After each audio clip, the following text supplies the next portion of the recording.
Hello my beautiful lovelies, my name is Sejal and today I'm showing you a simple fall leaves nail art.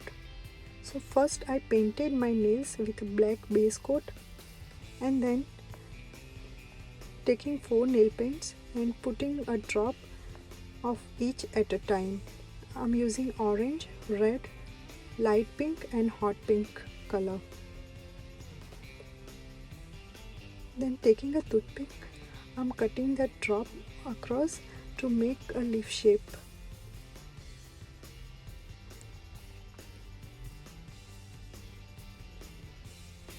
And then taking a gold paint, just putting random drops on the black paint.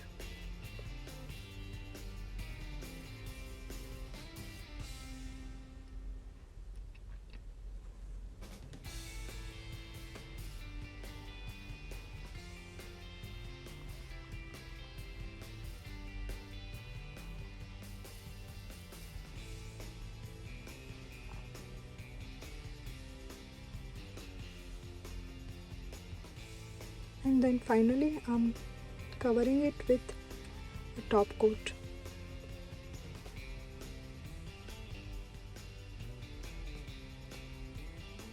These are the nail paints which I used and this is the final look. Hope you all like it. Have a good day. Bye bye.